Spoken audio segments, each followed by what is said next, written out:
आप देख रहे हैं खबरदार, मैं हूं आपके साथ श्वेता सिंह। यहां पर एक अशांत समुंदर और बीच में शांत खड़ी शिला, जिसमें वो ध्यान मंडपम, जहां ध्यान में लीन है प्रधानमंत्री नरेंद्र मोदी।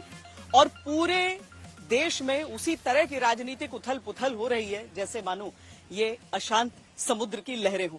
लेकिन इस सब के बीच ये समझाते हैं हम आपको कि आखिर प्रधानमंत्री के ध्यान को लेकर राजनीतिक ध्यान क्यों भंग हो रहा है सबका।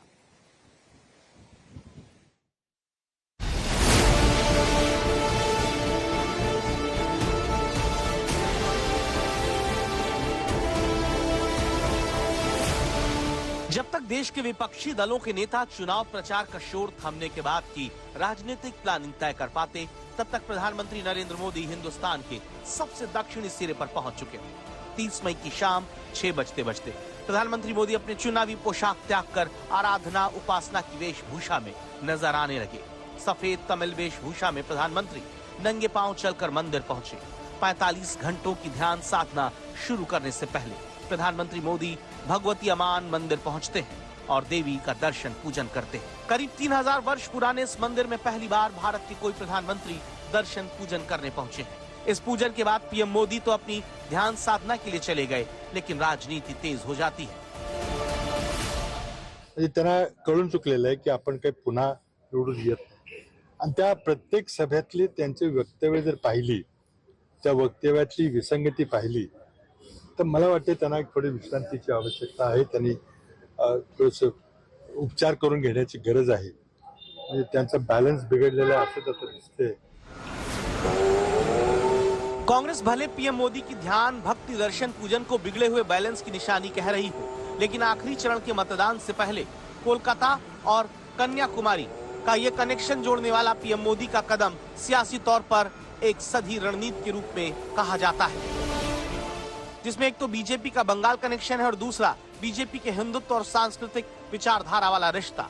हिंदुत्व का कनेक्शन कुछ ऐसा कि चुनाव प्रचार खत्म होने के बाद भी अगर उत्तर पूर्व और पश्चिम भारत की 57 सीटों के मतदाता दक्षिण भारत में पीएम को पूजा, प्रार्थना, दर्शन, ध्यान साधना करते देखते हैं, तो इससे बीजेपी के प्रमुख हिंदुत्ववादी वोट को एकजुट रखने का चुनावी फायदा भी होता दिखता है। दूसरे, इस पूरी योग साधना में राजनीतिक लाभ पाने का बंगाल कनेक्शन हो सकता है।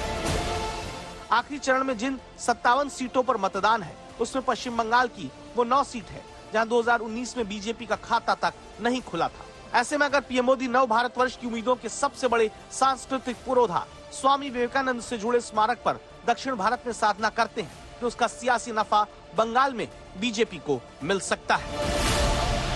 विवेकानंद के इस पे जाके बैठने से ज्ञान नहीं आता।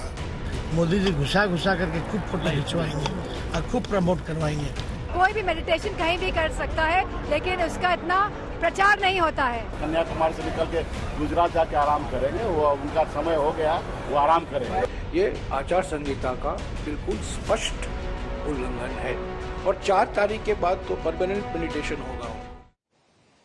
सीधे आपको बंगाल लिए चलते हैं, जहां से इंद्रजीत कुंडू इस समय हमारे साथ हमारे संवाददाता जुड़ रहे हैं। इंद्रजीत, ये वो सीटें हैं बंगाल की इस चरण में जहां पर बीजेपी ने जीत हासिल नहीं की थी। शहरी क्षेत्र बाकी जगहों पर भले ही बीजेपी अपनी पैठ के लिए जानी जाती हो, लेकिन बंगाल में ऐसा नहीं था। इस बार भी क्या वैसी परिस्थितियां आपको दिख रही हैं या फिर बीजेपी ने कुछ ऐसी मेहनत की है इन क्षेत्रों में?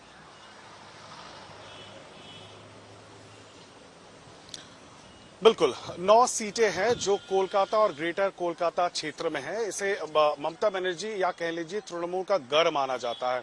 और जैसे आपने कहा कि पूरे देश में जहां अर्बन सेक्टर में बीजेपी का काफी दबदबा है, पश्चिम बंगाल में एटलीस्ट कोलकाता और आसपास के जो क्षेत्र है वहां पे बीजेपी का उस तरह का इन्फ्लुएंस देखने को नहीं मिला है पिछले कुछ चुनाव में।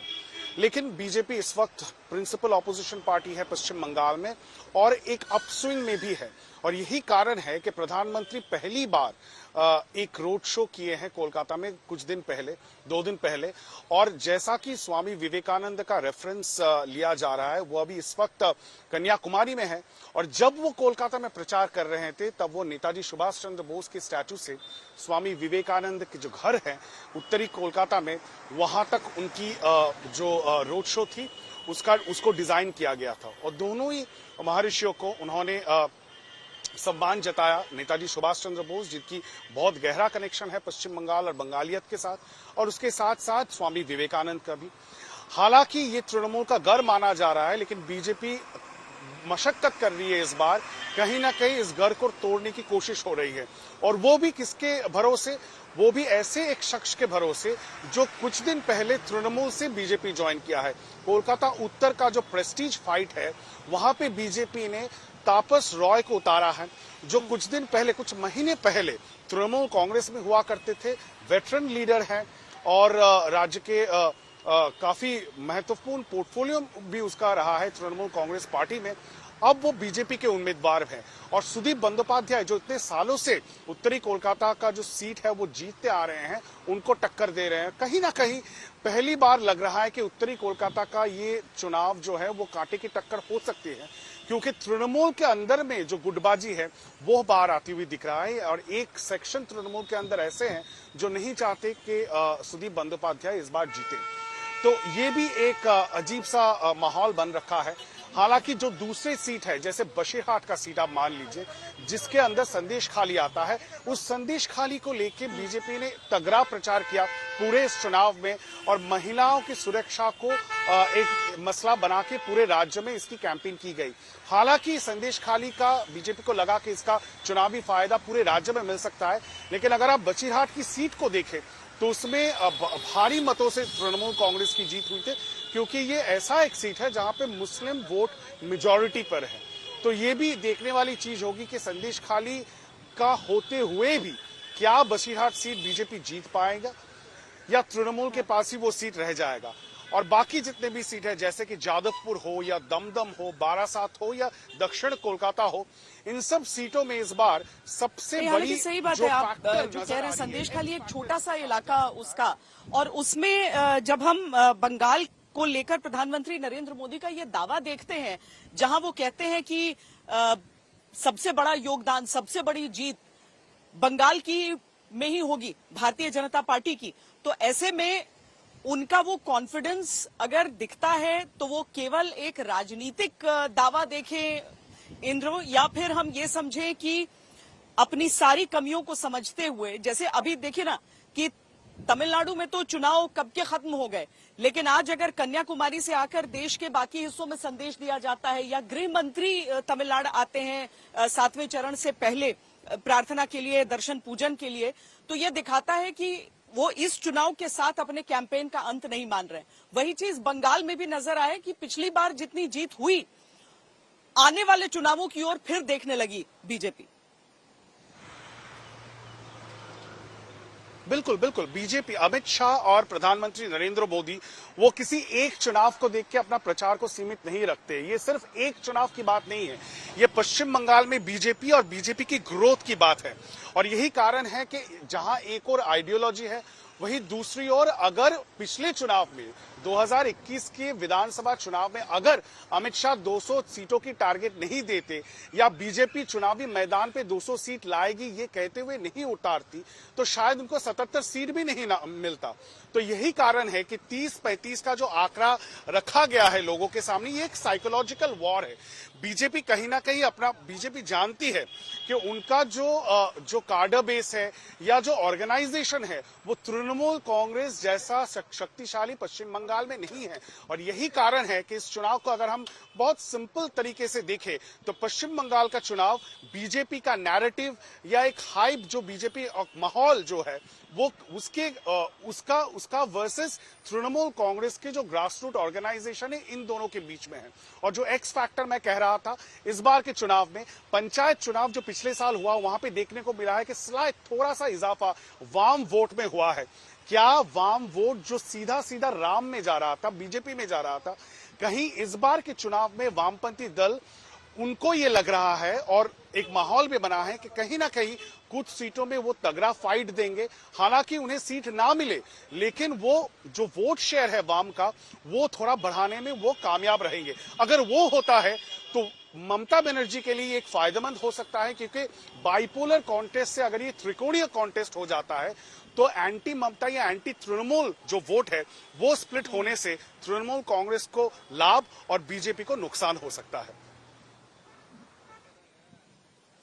बहुत शुक्रिया इंद्रजीत कुंडू इस पूरी जानकारी के लिए। जाहिर है यहाँ पर बंगाल ऐसा राज्य जहाँ पर इंडिया गठबंधन नहीं बल्कि टीएमसी अलग चुनाव लड़ रही है और ये स्पष्ट भी कर चुकी है कि अगर सरकार बनेगी इंडिया गठबंधन की तो वो बाहर से समर्थन देंगी ममता बनर्जी। बहरहाल इस चरण में जितनी सीटों पर चुनाव है उससे आधी से कम सीटों पर बीजेपी को पिछली बार जीत मिली थी। 25 सीटों पर बीजेपी जीत पाई थी और विपक्ष इस बात को समझता है कि यहां कन्याकुमारी में बैठकर यहां पर ध्यान लगाकर प्रधानमंत्री कहां पर यहां से निशाना लगा सकते हैं, कहां तक संकेत भेज सकते हैं और इसीलिए 7वें चरण पर प्रधानमंत्री के ध्यान को लेकर बहुत राजनीति हो रही है। हाँ, हमने विजुअल्स देखे, मतलब 8-10 कैमरा तो मिनिमम लेके गए होंगे। हम हाथ जोड़ के कहते रहे कि प्रधानमंत्री जी ध्यान की तो आपको आवश्यकता है, बेहद आवश्यकता है, क्योंकि जो व्यक्ति भैंस मंगलसूत्र से मुजरा तक बोल चुका उसको ध्यान की आवश्यकता है, लेकिन कैमरा मुखी ध्यान व्यवधान उत्पन्न करता है। मैं तो अब लेकिन ये मानता हूं बीते 10-12 वर्षों में उनको देखते हुए कि कुछ बहुत ही जरूरी कार्य को छोड़ करके प्रधानमंत्री जी मूलतः कैमरा मुखी है और कैमरा के अधीन है। ये कौन सा ध्यान है? ये ध्यान के नाम पर परमात्मा के साथ भी मैं समझता हूं कि एक तरह से खेल खेल रहे हैं, उचित नहीं है सर। कांग्रेस पार्टी बौखलाई हुई है, हताशा में है, इसीलिए प्रधानमंत्री को गालियां भी दे रहे हैं और प्रधानमंत्री के साधना पर भी उनको ऐतराज हो रहा है, जबकि भारतीय परंपरा का ये सबसे बड़ा सनातन धर्म का ये साधना ही सब कुछ है। ये आचार संहिता का बिल्कुल स्पष्ट उल्लंघन है। ये हमने चुनाव आयोग को अवगत कराया है। 1 तारीख के बाद वो कहीं भी जाएं मेडिटेशन के लिए और 4 तारीख के बाद तो परमानेंट मेडिटेशन होगा उनको, क्योंकि वो निवर्तमान प्रधानमंत्री हैं। मजार पर पुष्प अर्पित करने वाले ऐसे तेजस्वी को यही सब दिखाई न पड़ेगा कि कोई इस देश के माननीय प्रधानमंत्री वैसे जगहों पे जा रहे हैं जिसने इस देश के संस्कृति को और सनातन को और विरासत को मजबूती देने का, जो इस हिंदुस्तान के विचारधारा को दुनिया में फैलाकर मजबूती के साथ उसके महत्व को जिन्होंने पूरे दुनिया के सामने रखा, उनकी मूर्ति पर जाना तो गौरव की बात होती है। जहां प्रधानमंत्री जी गए हैं कन्याकुमारी में, मार्केटिंग के लिए जा रहे हैं और हम तो रिक्वेस्ट ये करेंगे कि प्रधानमंत्री जी जब ध्यान करें कन्याकुमारी में तो मीडिया पे प्रतिबंध लगा दें। मीडिया का क्या काम है? ध्यान में बाधाएं आएंगी, लेकिन आप देखिएगा मोदी जी घुसा करके खूब फोटो खिंचवाएंगे। क्यों डरते हैं मेरे प्रधानमंत्री से और उनके आध्यात्म पर विश्वास से? क्यों डरते हैं ये लोग? मेरी समझ के परे। भाई वो प्रधानमंत्री हैं देश के, कहीं भी जाएंगे खबर बनती ही है। ऐसे में आप कैसे रोकिएगा? देश के प्रधानमंत्री कहीं जाते हैं तो इस बात की खबर देश की जनता को होना चाहिए। भाई कांग्रेस के बड़े नेताओं की तरह तो नहीं कि छुट्टियां मनाने के लिए कहाँ चले गए उनके पार्टी के लोगों को ही नहीं पता होता और कितने दिन से देश से गायब हैं ये भी नहीं पता होता। तो कम से कम प्रधानमंत्री ध्यान लगाने के लिए, पर ये बात ये लोग नहीं समझेंगे ना जो लोग शक्ति के विनाश की सोच रखते हैं। सुना है कि जहाँ पर विवेकानंद जी कभी मेडिटेशन किए थे, वहीं पर हमारे देश के प्रधानमंत्री जी मेडिटेशन करने जा रहे हैं।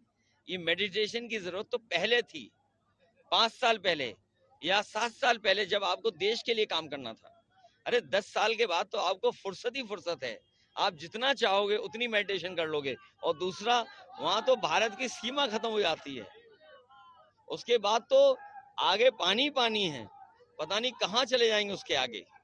कहीं ऐसा तो नहीं अंटार्कटिका की तरफ जा रहे हो, क्योंकि गर्मी बहुत है यहाँ। देखिए, अगर वो ध्यान करें ये उनका निजी मामला है, आस्था निजी विषय है, धर्म निजी विषय है, लेकिन अगर उसी आस्था को और उसी धर्म को और उसी ध्यान को वो 1000 कैमरों के बीच में करेंगे तो प्रश्न उठेगा।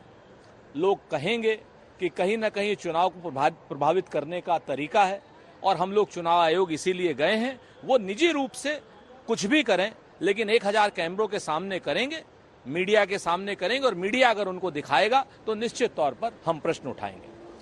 प्रधानमंत्री नरेंद्र मोदी यहां कन्याकुमारी में ध्यान लगाए बैठे हैं। गृह मंत्री अमित शाह तिरुपति बालाजी में दर्शन आज उन्होंने किया। इसके अलावा जेपी नड्डा, भारतीय जनता पार्टी के अध्यक्ष जेपी नड्डा हिमाचल में नैना देवी के दर्शन करने के लिए पहुंचे। कांग्रेस महासचिव प्रियंका गांधी वाड्रा पहुंची, जाखू में दर्शन के लिए, शिमला पहुंची वो हिमाचल प्रदेश में। साथ ही देवेंद्र फडणवीस हनुमानगढ़ी गए अयोध्या में दर्शन करने के लिए।